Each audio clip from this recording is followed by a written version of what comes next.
Alternate Chapter 2, Invade Wario Castle Story 1, To the Castle. Hello everyone and welcome back to Let's Play Wario Land 2.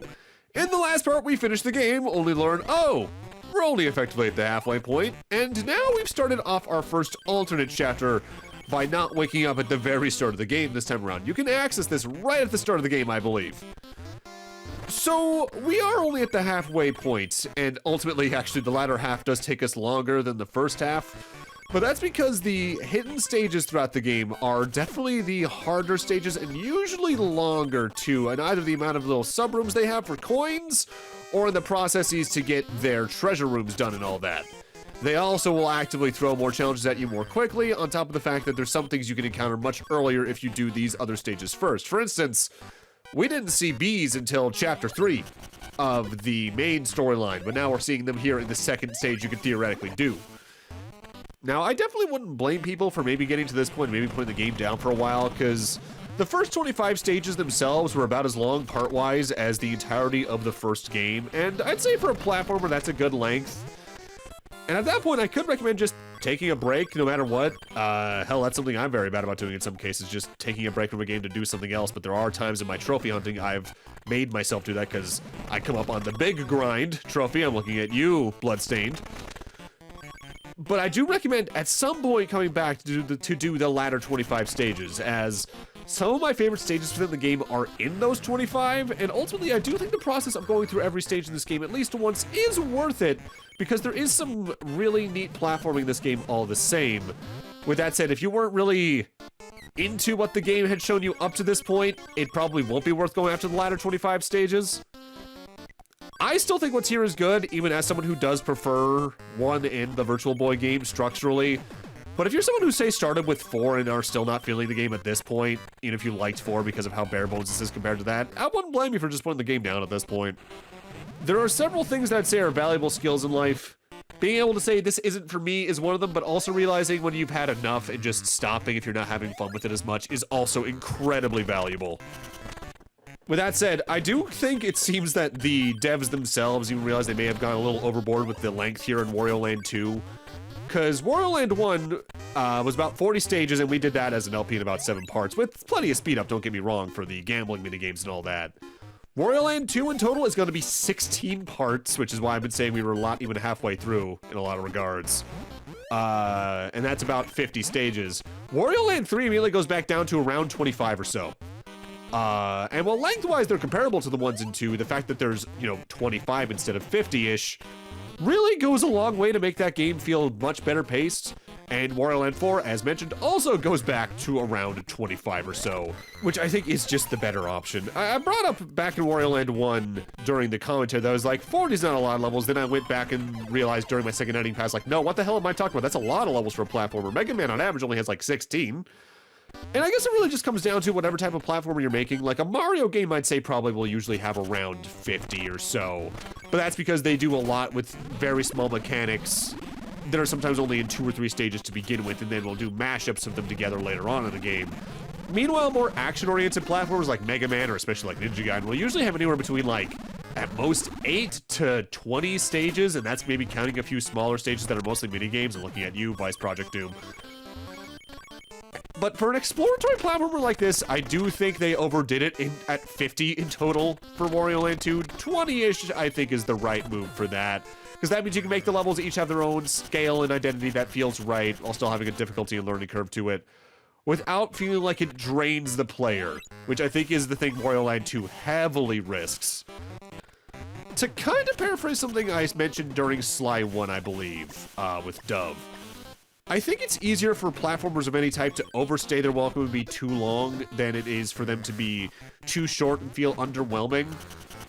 Obviously, like price tags, the wait for development and all that really does matter a lot for that, especially if it's like a major series release. But I would rather have a game that is shorter but tighter designed than is infinite in its scale compared to other games in its genre, I guess is the best way to put it. And that's coming from someone who's done a lot of just obscene trophy farms in his lifetime. But I suppose from 300 plus hours of platinuming Yakuza 5 comes wisdom, in a form of speaking. So we're coming up on the number matching minigame, and they actually changed the rule set of this up for the hidden 25 stages. In the main 25, you reveal a panel by pressing a button that costs 50 coins. In the hidden 25 stages, the panels are revealed automatically over time, but still cost 50. So instead of you taking your time to figure out what number you're matching with, you gotta hurry and figure it out, otherwise you're gonna waste money that you really might wanna have for future versions of that exact same minigame. Story 2, Storm the Castle. The minigame change actually can get kind of tense and stressful depending on how many coins you've gotten up to that point. I think on my first playthrough, from taking more dumb hints and getting fewer coins discovered along the way, I had maybe less than half the coins I have right now saved up, so it was honestly pretty tense by endgame. But on playthrough 2, didn't have to worry nearly as much about that because I knew where most of the coins that I had were, but I also found new ones along the way. With that said, I'm going to take the latter 25 stages to start talking about the game's development staff finally, as while there's a lot of cool levels to play here, we've seen most of what they're going to throw at us in some form or another already, so I figured it's better to save it for now when we're doing the latter half of the game than when we have a lot more to explain in the first half. With that said, I should note, this game actually has 2 staff lists because of the Game Boy release and Game Boy Color release. With that said, the only difference is that the Game Boy Color release adds about 6 people to the special thanks section. So I'm just gonna cover that version in entirety because that way I can cover the most amount of the development staff that we can. Also notably, a lot of these people are gonna sound familiar to those who watched my Wario Land 1 LP, as get this, they shared a good amount of staff. With that said, notably, Wario Land 1 had a much larger dev team at about 30 to 40 people total, counting special thanks and all that. Wario Land 2 was developed by about 15 people in total, and that's counting even the Game Boy release's special thanks section. So we're not going to be doing this as long as I did during my Wario Land 1 LP, which was definitely a bit of a time squeeze because I had to cover that many people in about 7 total parts. Starting off, let's look at the director, who is Takahiko Kosakawa. They're our first familiar face from the first entry. They started their career, as I mentioned back in Wario Land 1, on Metroid 2 as a designer, but then they were a director starting with Super Mario Land 2. They were a co-director on Mario Land 3, Wario Land, as well as a designer for the Virtual Boy 1. And they kind of just stuck with Wario and Metroid moving forward up until the early 2010s. They were even a director for Metroid Other M. During the early 2010s, most of his notable work was actually being a director for several of the minigames on the Street Pass Mii Plaza on the 3DS, namely Warriors Way, Mii Force, Monster Manor, and Flower Town. But as of the late 2010s into the 2020s, most of their work's been once again on Metroid, being a director for Samus Returns and an assistant director for Metroid Dread.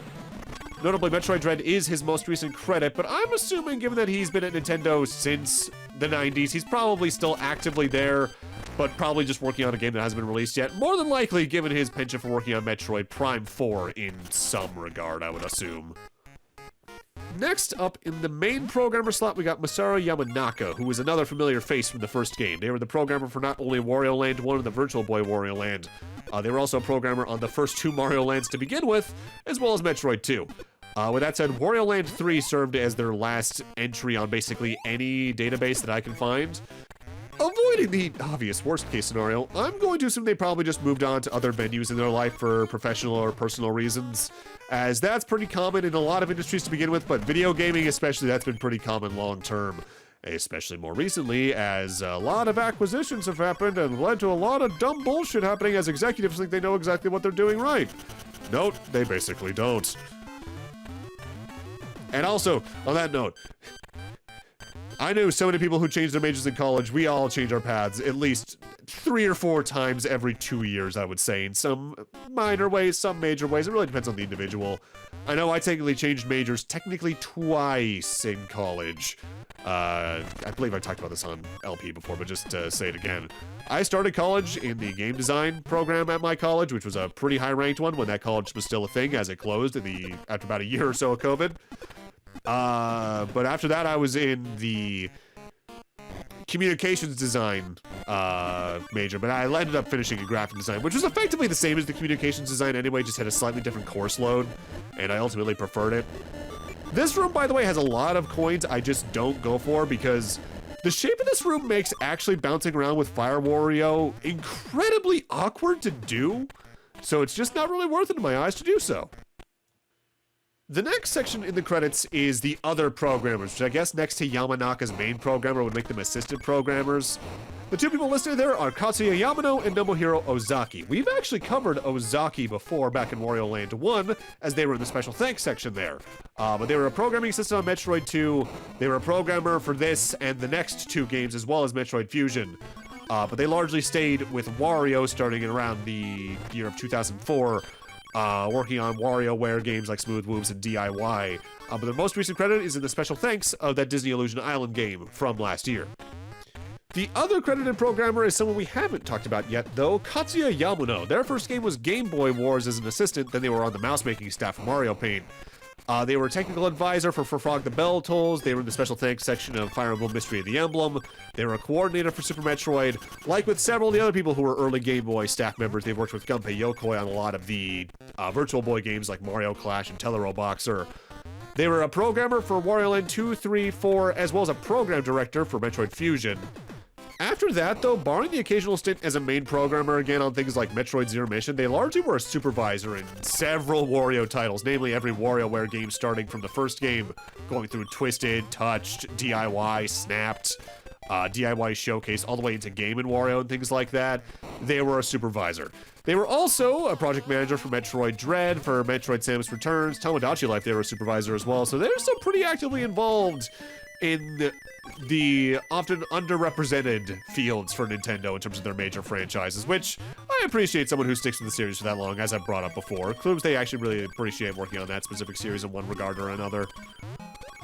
So at the end of this level is just a bunch of swings back and forth with Flat Wario. With that said, you do want to avoid the gold door at first, because in order to find the treasure in this stage, we need to swing down here instead first.